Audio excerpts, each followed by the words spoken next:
এরকম একটা প্যানেল আসবে, তখন আমরা কী করবো, নতুন প্রোগ্রাম তৈরি করার জন্য হোম বাটন চাপ দেব। এরপরে যে প্রোগ্রামিং, এটাতে চাপ দেব। এটাতে চাপ দেওয়ার পরে এরকম আসবে, পরে আমরা দিব। এরপরে দেখেন নতুন প্রোগ্রাম তৈরি করতে হলে প্লাসে চাপ দেব। এখন আসবে কি নিউ সুইং প্রোগ্রাম। যদি আপনি নতুন প্রোগ্রাম করতে চান, এটার ভিতরেই এটা থাকতে হবে, ব্লু কালার এটা থাকতে হবে, নিচে থাকলে হবে না, এটারে এখানে দিতে হবে, এখানে দিয়ে রাইখা ওকে দিতে হবে। এখন দেখেন এইটারে আমরা, এটা হচ্ছে মেশিনের হোম পজিশন, এই হোম পজিশনটা আমরা এখানে সেট করব। কীভাবে করবো, এই যে এটার ভিতরে অলরেডি আছে, এই যে এটাতে স্টার্ট পয়েন্টটা আমরা চেঞ্জ করে দেবো। এটা চেঞ্জ হচ্ছে, নিচের দিকে নামায়। ওইখানে আসার পরে আমরা এখন কি করবো, এন্টার দিব। এন্টার দেওয়ার পর দেখেন এইখান থেকে, তাহলে এইখান থেকে এখন আমরা হোম পজিশনটা এখানে সেট করছি।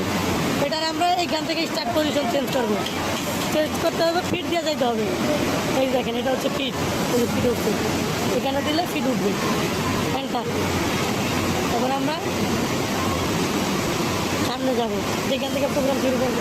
এখন ব্লু হইতেছে, ওকে আমরা এখান থেকে প্রোগ্রাম শুরু করবো।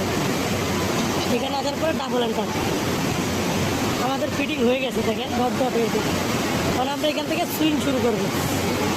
সুইং শুরু করতে হলে কী হবে, এই যে সুইং আইকন সিলেক্ট করতে হবে। এগুলো হচ্ছে সুইং আইকন। যদি আপনি কোনো রাউন্ড করেন, রাউন্ড শেপ, তাহলে এটা সিলেক্ট করবেন। আমরা হচ্ছে বক্স করবো, এই কারণে স্টেট সিলেক্ট করবো। স্টেট লাইন সিলেক্ট করে তখন আমরা এখানে সুইং টাইপ সিলেক্ট করবো। ভি, জিগজ্যাগ না, জিগজ্যাগ না রানিং। রানিং হচ্ছে প্লেন মেশিনের শিলের মতো, আমরা রানিং নিব। স্টিচ লেন্থ সিলেক্ট করবো, ইঞ্চিতে আমরা দিব 8টা, তাহলে এখানে দিতে হবে 3.2। এখন ইঞ্চিতে 8টা সেলাই হবে। এখন এন্টার। এরপর এটা সাহায্যে প্রোগ্রাম তৈরি করতে হবে।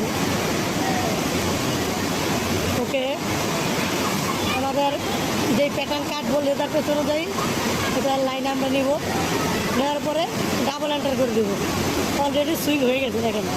এখন এইখান থেকে জাম দিয়ে এখানে আসবে, তারপর আবার সুইং হবে। তাহলে কী করতে হবে, জাম দিয়ে আসতে হলে ফিট সিলেক্ট করতে হবে। ফিট, এই যে ফিট, এই যে ফিট লাগা হচ্ছে, বুঝছেন? এন্টার। এখন যেইখান থেকে আমরা পরবর্তী সুইংটা শুরু করবো, ওইখানে যাব। আপনার প্রয়োজন অনুসারে আপনি এবারে নেবেন। ওকে, আমরা এই পর্যন্ত এখান থেকে আবার শুরু করবো। তাহলে আবার ডাবল এন্টার। ওকে, ফিটিং হয়ে গেছে। আর আমরা এখান থেকে একটি সুইং সেট করবো। তাহলে সুইং আইকন সিলেক্ট করতে হবে, লাইন, স্টেপ লাইন। আমাদের রানিং স্টিচ আছে, SPI 3.2 আছে। ওকে, অ্যান্ড আমরা এন্টার দিয়ে দেবো। এই যে আমাদের লাইন কমপ্লিট। এখন আমরা আবার ডাবল এন্টার দেবো। তার মানে কী হলো, এখান থেকে ফিটিং করে এখানে আসবে, সুইং হবে, ফিটিং করে এখানে আসবে, সুইং হবে। এটা আমরা চেক করবো কীভাবে, এই যে দেন, এই যেটা এই ডান পাশ থেকে 2 নাম্বারটা, এই যে এটা চাপ দেওয়ার পরে যদি আমরা জগ কিনে দিই, এটা দেখেন এক স্টিচ করে আগে দিয়ে থাকবে। এটা চেক করার জন্য আমরা এইভাবে করে, হ্যাঁ দেখবো কোনো জায়গায় আটকে কিনা। এরপর আমরা এটা সেভ করবো। সেভ হচ্ছে এই যে এটার প্যাটার্ন নাম্বার কত, এখন আপনার প্রয়োজন অনুযায়ী আপনি প্যাটার্ন নাম্বার দেবেন। আমরা 15 দিলাম। ওকে, এখন দেখতে হচ্ছে 15 নাম্বার একটা প্রোগ্রাম আগের থেকে সেভ করা আছে। আর আমি যদি ওইটার উপরে ওভার রাইট করতে চাই, রাইট করতে পারবো, নাহলে আমি বেরোয় যায় অন্য একটা প্রোগ্রাম নাম্বার সেট করতে পারবো যেটাতে প্রোগ্রাম নাই। আমরা 15 নাম্বার প্রোগ্রাম আমাদের কাজে লাগবে না, এই কারণে আমরা 15-এর উপরে ওভার রাইট করবো। ওকে, এই দেখেন সেভ সাকসেসফুলি অলরেডি সেভ হয়ে গেছে। আর আমরা এখান থেকে বের হয়ে যাবো। ঘুমে দিলাম মেশিন। ওকে, এই যে দেখেন লাফালাফি করতে থাকে। এখন রাইট পেডাল চাপ দিলেই এটা রেডি হয়ে যাবে, লাফালাফি বন্ধ হয়ে যাবে। তার মানে প্রোগ্রাম কমপ্লিট। এভাবেই করে আমরা এই ধরনের প্রোগ্রাম তৈরি করব। Thank you.